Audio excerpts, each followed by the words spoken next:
Good morning, student. So today we start chapter number 9 in your EVS workbook. So open your page number 36 in workbook, chapter number 9. It's raining. तो इसका मतलब तो हमें पता ही है कि बारिश कैसे होती है. ये चैप्टर में हम उसके बारे में सीख रहे हैं कि बारिश कैसे होती है, क्लाउड्स कैसे बनते हैं, उसके कलर्स कैसे होते हैं. सो स्टार्ट करते हैं. Water is necessary to both plants and other living beings for survival. तो इसका मतलब ये है कि वाटर मतलब पानी.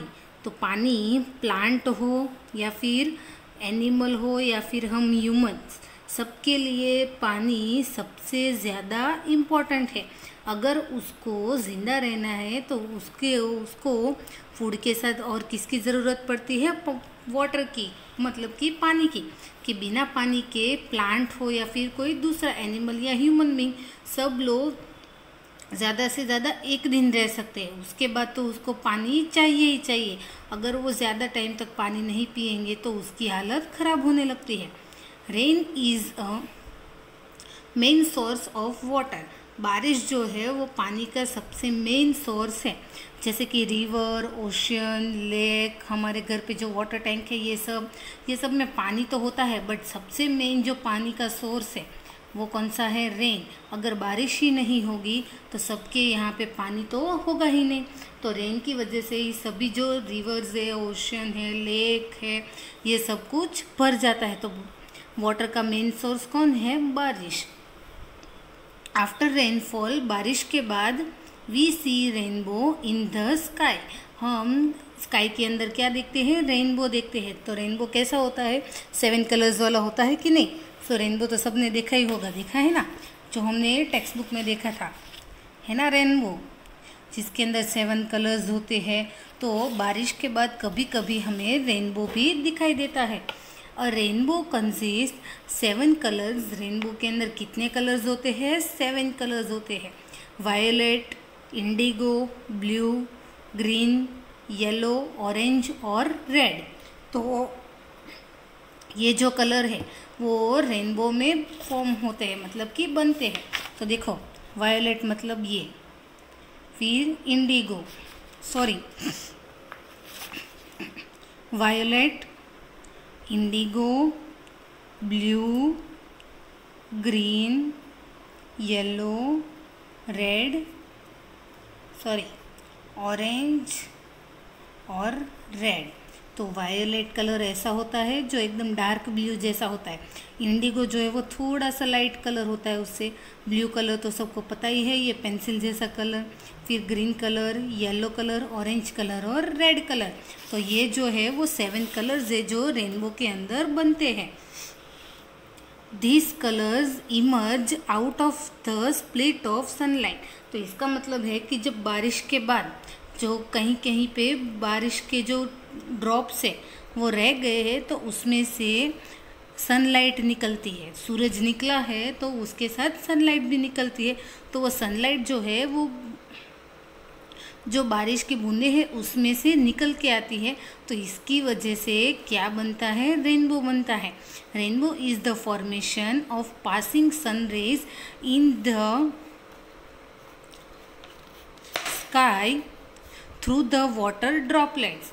तो रेनबो जो सनलाइट है उसकी मदद से ही बनता है. अगर बारिश के बाद सनलाइट नहीं है तो रेनबो नहीं दिखाई देता. तो हमने कभी कभी देखा होगा कि एकदम बारिश के बाद एकदम नई धूप निकल के आती है. तो वो टाइम पे अगर हम स्काई में देखते हैं तो बारिश की जो बूंदें हैं वो कहीं कहीं पे रह गई होती है. तो उसके अंदर से सनलाइट की जो सन रेज है, सूर्य के किरण है, वो निकलते हैं. तो उसकी वजह से जो सनलाइट है उसमें से 7 कलर्स दिखाई देते हैं. तो वो 7 कलर्स जो है वो मिलके क्या फॉर्म करते हैं? रेनबो बनाते हैं. Clouds are form as a result of evaporation of water due to heat. तो रेनबो तो कैसे बनता है? ये पता चला कि बारिश की बूंदों में से सनलाइट आती है तो रेनबो बनता है. बट जो क्लाउड्स है, क्लाउड्स कैसे बनते हैं? तो हमारी अर्थ पे जो रिवर्स है, ओशियन है, लेक है, तो ये सब के अंदर जो पानी है वो समर सीज़न होती है। समर सीज़न मतलब गर्मी की सीज़न। तो गर्मी की सीज़न में एकदम बहुत ज़्यादा धूप पड़ती है और बहुत गर्मी लगती है कि नहीं। तो तब जो वो गर्मी लगती है उसकी हेल्प से जो रिवर्स, ओशियन, लेक, ये सब का पानी है, वो पानी हमें दिखाई नहीं देता बट ये होता ही रहता है। तो वो पानी जब तक सनलाइट है, जब तक गर्मी है, तब तक वो पानी एकदम गर्म होता रहता है। गर्म होके वो एयर में मिक्स हो जाता है, तो उसको बोलते हैं इवेपोरेशन। तो इवेपोरेशन मतलब कि जो रिवर, ओशन का पानी है वो गर्मी की वजह से, सन हीट की वजह से हर रोज़ गर्म होता रहता है और वो धीरे धीरे जमा होता रहता है। तो वो जमा होता है तो वो क्या बनाता है? क्लाउड्स बनाता है। Rain false when the clouds condense. फिर बारिश तब होती है जब क्लाउड्स जो है वो एकदम भारी हो जाते हैं। भारी किसकी वजह से हो जाते हैं? तो जो ये पानी गर्म हुआ है तो उसकी जो हीट है, तो वो हीट है कि नहीं, जो पानी गर्म होके कहाँ गई है? एयर में मिक्स हुई है। तो वो एयर में जो मिक्स हुआ है पानी, वो धीरे धीरे क्लाउड के अंदर जमा होता है। फिर जब बादल एकदम भारी हो जाते हैं और उसके अंदर सारा पानी जमा हो जाता है तो वो लिक्विड फॉर्म में क्या करता है? रेन से बरसने लगता है। कहाँ पे बरसने लगता है? अर्थ पे गिरने लगता है, तो हम उसको बोलते हैं रेन। पहले क्या होता है कि रिवर, ओशन में पानी रेन की हेल्प से ही भरता है। फिर समर सीज़न में गर्मी की मदद से वो पानी गर्म होके क्लाउड में जाता है। फिर वो क्लाउड्स जो है वो एक टाइम पे ठंडे होने लगते हैं और उसके अंदर का जो पानी है वो धीरे धीरे जमा होने लगता है और बादल भारी हो जाते हैं। तो जब क्लाउड्स हैवी हो जाते हैं तो वो जो है वो रेन आती है। तो मानसून सीज़न में रेन होती है कि नहीं? तो वो पानी की जैसे ज़मीन पर फिर से पड़ने लगता है, तो इसको हम बोलते हैं water cycle. So this cycle is known as water cycle. तो इसको हम बोलते हैं water cycle. Like humans and animals, हम जो ह्यूमन्स है और एनिमल्स है, हम सब की तरह plants also need water to survive. Plant को भी जिंदा रहने के लिए क्या चाहिए? पानी चाहिए। Rain brings water for the main source of water. तो बारिश जो है वो हमारे लिए, एनिमल्स के लिए और प्लांट के लिए मेन सोर्स है पानी पीने का। Plants take water from the soil through their roots. तो प्लांट के पास तो कोई मुंह नहीं है, ना ही हाथ पैर है, तो वो पानी कैसे पीता है? तो प्लांट्स जो है वो तो सॉइल में होता है कि नहीं? तो सॉइल के अंदर उसके रूट्स होते हैं, तो रूट्स की हेल्प से वो पानी अपने अंदर लेते हैं। Water contains the food that plants need to grow. तो प्लांट्स पानी इसीलिए लेते हैं क्योंकि पानी के साथ उनके लिए जो खाना है, वो खाना भी प्लांट को बड़ा होने के लिए खाना भी चाहिए कि नहीं? फूड चाहिए। तो लीव्स उसके लिए फूड बनाते हैं। तो वाटर जो है वो अपने साथ प्लांट के लिए फूड भी सप्लाई करता है मतलब कि सभी जगह तक पहुंचाता है, जिसकी वजह से प्लांट धीरे धीरे बड़ा होता है, ग्रो होता है। It moves up through the plant to the leaves carrying food to all parts of the plant. तो सोचो कि ये प्लांट है, ओके, ये उसके रूट्स है, ये प्लांट है। पहले धीरे धीरे इतना सा है, फिर धीरे धीरे पानी मिलता है, उसको फूड मिलता है, तो धीरे धीरे ऐसे बड़ा होता है कि नहीं? तो कैसे होता है कि जो रेन है वो ज़मीन में गिरती है, तो जो प्लांट के रूट्स है वो ये पानी अपने अंदर ले लेते हैं। तो पानी के साथ जो रूट्स है उसके अंदर क्या मिल जाता है? उसका फूड मिल जाता है। तो पानी जो है वो प्लांट के लिए फूड धीरे धीरे नीचे से ऊपर की तरफ लेके जाते हैं और प्लांट के सभी पार्ट्स तक पानी और खाना पहुंचाते हैं। तो इसमें भी यही कहा है कि पानी जो है वो खाना नीचे से ऊपर की साइड पे प्लांट के मेन लास्ट पार्ट तक लेकर जाता है। Now question answer. First, do you have plants in your house? क्या आपके घर पे कोई प्लांट्स है? Do you water them regularly, अगर प्लांट है तो क्या आप उसको डेली पानी देते हो। सो इसका आंसर, अगर आपके घर पे प्लांट है तो मैं जो लिख रही हूँ वो लिखना है, नहीं है तो सिंपली नो लिख देना है। ओके, तो मेरे घर पे तो अभी तुलसी का प्लांट है, मनी प्लांट है, एलोवेरा प्लांट है, तो मैं लिखूँगी yes I have plants in my house. और घर पे प्लांट है तो हम उसको डेली पानी तो देते ही होंगे, सो सेकेंड आंसर भी लिखेंगे and I water them regularly, और मैं उसको हर रोज़ पानी देती हूँ। Second, what happened to the plants when they are not watered regularly। तो हम अगर उसको हर रोज़ पानी देते हैं, बट सोचो कि कोई प्लांट अगर ज़मीन में लगा के चला गया है, फिर उसको कोई पानी ही नहीं पिला रहा है, तो वो प्लांट कैसा हो जाएगा, एकदम धीरे धीरे सूखने लगेगा, फिर एक टाइम आएगा तो वो गिर जाएगा। तो अगर प्लांट को पानी नहीं मिलता है तो वो धीरे धीरे गिरने लगते हैं। जैसे हमने अपू वाली स्टोरी में देखा था ना कि बनाना ट्री को पानी नहीं मिलता है तो वो धीरे धीरे गिरने लगे थे। सो अगर प्लांट को पानी नहीं मिलता है तो धीरे धीरे वो क्या होते हैं, गिरने लगते हैं। सो लिखेंगे कि plants are dropping when they are not watered regularly। अगर प्लांट को हर रोज़ पानी नहीं दिया तो वो धीरे धीरे गिरने लगेंगे। Third, we don't water all the plants around our home, from where do this plants get water. तो अभी जो हमारे टेरेस पे है या गार्डन में है वो प्लांट को तो हम पानी देते हैं, बट जहाँ पे जो हमारे घर से दूर है प्लांट्स, तो उसको पानी कहाँ से मिलता होगा, तो उसको बारिश की हेल्प से पानी मिलता होगा कि नहीं, तो वो पानी कहाँ से लेते होंगे, बारिश की मदद से, रेन की हेल्प से। सो लिखेंगे plants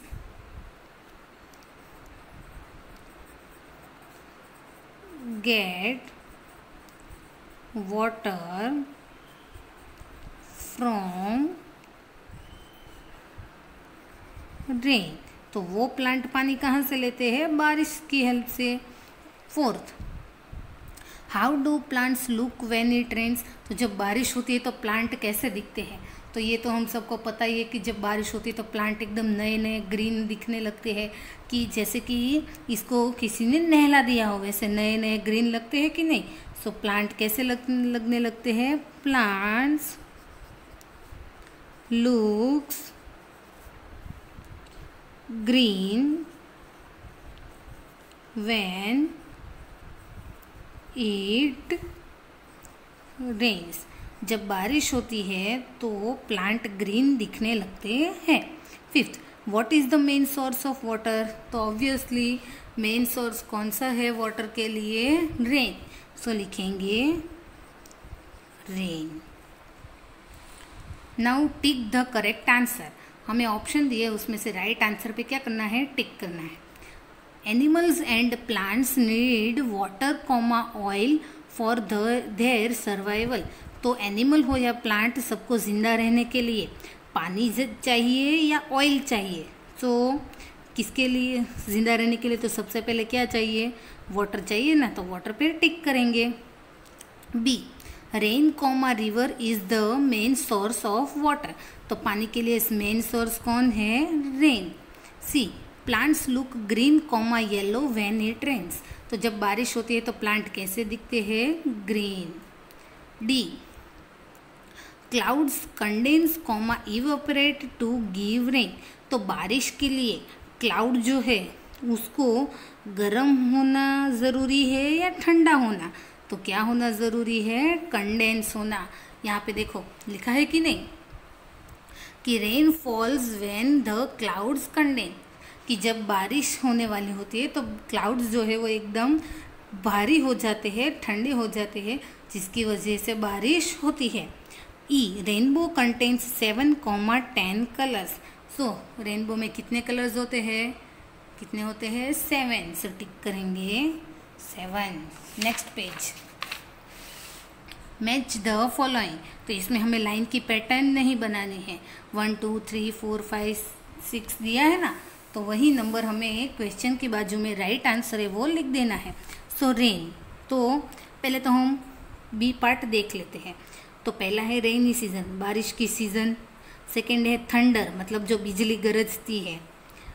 third is the main source of water, की पानी का मेन सोर्स है। फोर्थ रेनबो, जो रेनबो बनता है। फिफ्थ फॉर्म डिफरेंट शेप्स, की अलग अलग शेप बनाता है। Six depend on rain level, की कितनी बारिश हुई है उस पर डिपेंड करता है। सो फर्स्ट है रेन। तो रेन के लिए क्या मैच होगा कि वो पानी का मेन सोर्स है, तो नंबर 3। क्लाउड्स, तो क्लाउड्स अलग अलग शेप के होते हैं कि नहीं? डिफरेंट डिफरेंट शेप्स के होते हैं ना। तो क्लाउड्स क्या करते हैं? डिफरेंट डिफरेंट शेप बनाते हैं। तो वो कौन सा मैच हुआ? 5। सी, तो 7 कलर्स। 7 कलर्स किस में होते हैं? सो किस में होते हैं? रेनबो। सो लिखेंगे 4। डी वेजिटेशन, तो वेजिटेशन मतलब होता है ये जो ग्रीनरी होती है ना, प्लांट, ट्रीज, फिर जो खेतों में प्लांट होते हैं वो सब, तो उसको कॉमन लैंग्वेज में बोलते हैं वेजिटेशन। तो वेजिटेशन जो है वो बारिश कितनी हुई है उस पर डिपेंड करता है कि अगर बारिश कम हुई है तो प्लांट्स कम होते हैं, बारिश ज़्यादा हुई है तो प्लांट ज़्यादा होते हैं, फिर हद से ज़्यादा बारिश होती है तो प्लांट जो है वो जल जाते हैं। तो वो किस पे डिपेंड होता है कि रेन लेवल कितना है, बारिश का लेवल कितना है।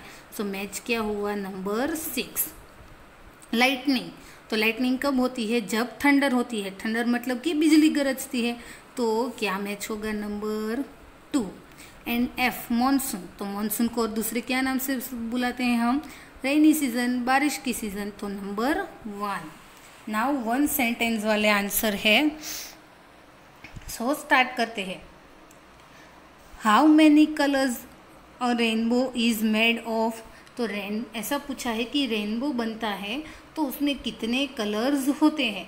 तो जब रेनबो बनता है तो कितने कलर्स होते हैं? 7 कलर्स होते हैं। कौन कौन से होते हैं वो नहीं पूछा है, कितने होते हैं वो पूछा है। सो लिखेंगे अ rainbow is made of 7 colours. कि रेनबो में कितने कलर्स होते हैं? 7 कलर होते हैं। रेनबो 7 कलर की हेल्प से बनता है। Second, why do plants need water. तो प्लांट को भी पानी क्यों चाहिए? सो प्लांट को पानी क्यों चाहिए? क्योंकि पानी के साथ प्लांट के लिए फूड भी आता है पानी के साथ, तो इसीलिए प्लांट को पानी चाहिए।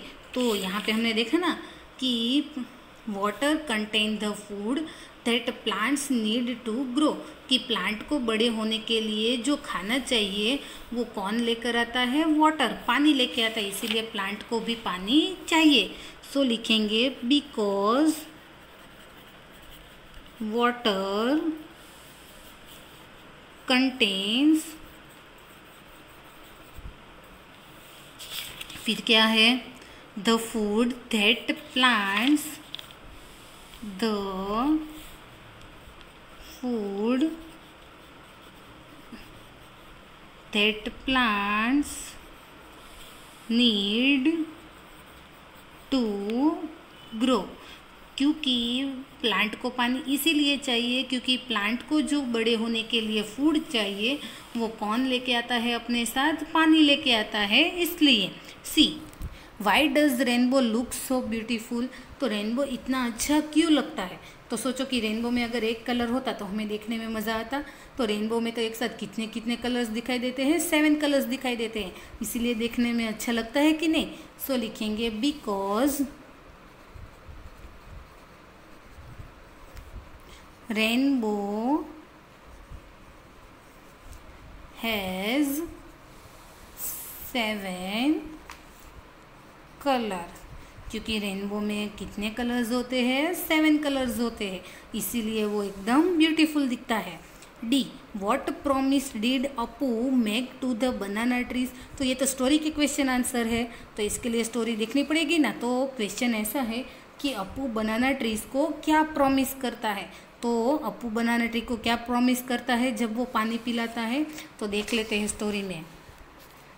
तो देखो यहाँ पे लिखा है ना, Apu said from now on I will get water for you every day. कि अपू बनाना ट्री को क्या प्रॉमिस देता है कि आज से मैं हर रोज़ तुम लोगों के लिए पानी लेकर आया करूँगा। सो लिखते हैं कि Apu make promise that he will get water for them every day। कि अपू बनाना ट्री को ये प्रॉमिस करता है कि वो हर रोज़ बनाना ट्रीज के लिए पानी लेकर आएगा। तो देम किसके लिए यूज़ कर लिया, बनाना ट्रीज के लिए, कि अपू ने ये प्रॉमिस किया उन लोगों को, बनाना ट्री को, कि वो हर रोज़ उनके लिए पानी लेकर आएगा। ई, what happen to the banana trees when they get water. तो पहले जब पानी नहीं मिला था तो बनाना के ट्रीज गिरने लगे थे ना। तो क्वेश्चन ये है कि जब बनाना ट्रीज को पानी मिलने लगा तो बनाना ट्रीज फिर से कैसे होने लगे। तो जब उनको पानी मिला तो बनाना ट्रीज जो है वो वापस जिंदा होने लगे कि नहीं। तो लिखेंगे banana trees when banana trees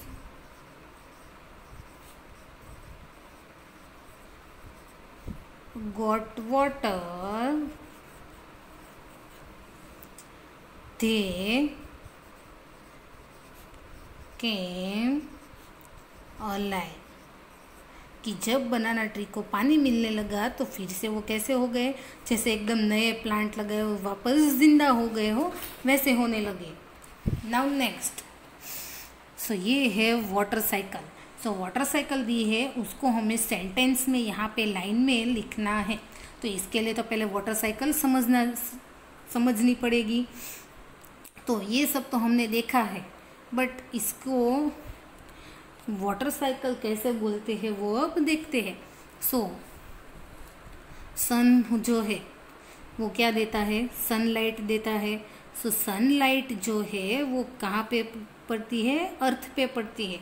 तो अर्थ पे पड़ती है तो जो रिवर होती है, रिवर, ओशन, वो सब का पानी जो है वो क्या होता है, गर्म होता है। क्या होता है, गर्म होता है। तो वो पानी जो गर्म हुआ है वो पानी गर्म होके वो जल गया है। वो पानी धीरे धीरे एयर के अंदर मिक्स होता है। तो एयर के अंदर जो पानी गर्म होके मिक्स होता है उसको हम बोलते हैं इवेपोरेशन। फिर इवेपोरेशन की हेल्प से जो पानी गर्म हुआ है तो वो एयर के साथ मिक्स होके धीरे धीरे वो क्या बनाता है, क्लाउड बनाता है। क्या बनाता है, क्लाउड। तो एयर से जो धीरे धीरे ठंडा होकर क्लाउड बनता है उसको हम बोलते हैं कंडेंसेशन। कंडेंसेशन से जब क्लाउड जिसके अंदर पानी भरा हुआ है वो धीरे धीरे पानी भारी होने लगता है, क्लाउड के अंदर वो पानी भारी होने लगता है और एकदम ठंडा हो जाता है। तो वो पानी जो है वो धीरे धीरे रेन की हेल्प, रेन जैसे वापस ज़मीन में गिरने लगता है। तो जो वो पानी गिर रहा है, जो छोटे छोटे ड्रॉप्स में गिर रहा है उसको बोलते हैं प्रेसिपिटेशन। क्या बोलते हैं, प्रेसिपिटेशन। कि पहले पानी गर्म हुआ, गर्म हुए पानी से बादल, क्लाउड्स बने, क्लाउड्स के अंदर वो पानी जमा हुआ, फिर वो जमा हुआ पानी ठंडा हो गया और क्लाउड्स भारी हो गए। तो वो जो भारी क्लाउड्स है वो धीरे धीरे रेन जैसे ज़मीन पे गिरने लगे। तो जो वो रेन ड्रॉप्स है उसको बोलते हैं प्रेसिपिटेशन। तो फिर वो जो रेन जो है वो ज़मीन पे गिरती है तो ज़मीन क्या करती है कि वो बारिश का पानी अपने अंदर रख लेती है, कलेक्ट कर लेती है। कि कलेक्ट कैसे करती है, तो ओशन होते हैं, रिवर होते हैं, लेक होते हैं, तो ये सब के अंदर वो पानी जमा होता है, फिर वापस वो गर्म होता है, वापस उसमें से क्लाउड बनते हैं, वापस उसके अंदर पानी जमा होता है, फिर से रेन होती है, फिर से वो पानी नीचे आता है। तो ऐसे ये वाटर साइकिल कंटिन्यूसली चलती ही रहती है। ये हमें दिखाई नहीं देती है, बट वाटर साइकिल तो कंटिन्यूसली शुरू ही होती है। तो ये जो वाटर साइकिल है उसके लिए ये इवेपरेशन और कंडेंसेशन के लिए 2 सीजन्स हेल्प करती है, विंटर और समर। तो विंटर में जो ये पानी गर्म हो गया है उसमें से क्लाउड्स बनते हैं, फिर क्लाउड्स के अंदर जो पानी जमा होता है वो पानी जमा कब होगा, समर सीजन में। समर सीजन में गर्मी बहुत होती है, तो गर्मी की हेल्प से वो पानी धीरे धीरे गर्म होकर क्लाउड्स के अंदर जमा होने लगता है। फिर वो जो जमा हुआ पानी है वो मानसून सीजन में रेन से ज़मीन पे गिरने लगता है, और सभी रिवर्स, ओशन, वो सब मानसून सीजन में भर जाते हैं। वापस वो सब विंटर सीजन में गर्म होता है, फिर क्लाउड्स बनते हैं। ऐसे ये साइकिल चलती ही रहती है। तो ये वाटर साइकिल के स्टेप्स लिखने हैं, सो यहाँ पे दिए हैं जो लिखने हैं। ओके, सो लिखेंगे क्लाउड्स, यहाँ से स्टार्ट करेंगे और ये लास्ट वर्ड तक लिखेंगे। सो क्लाउड्स आर फॉर्म्ड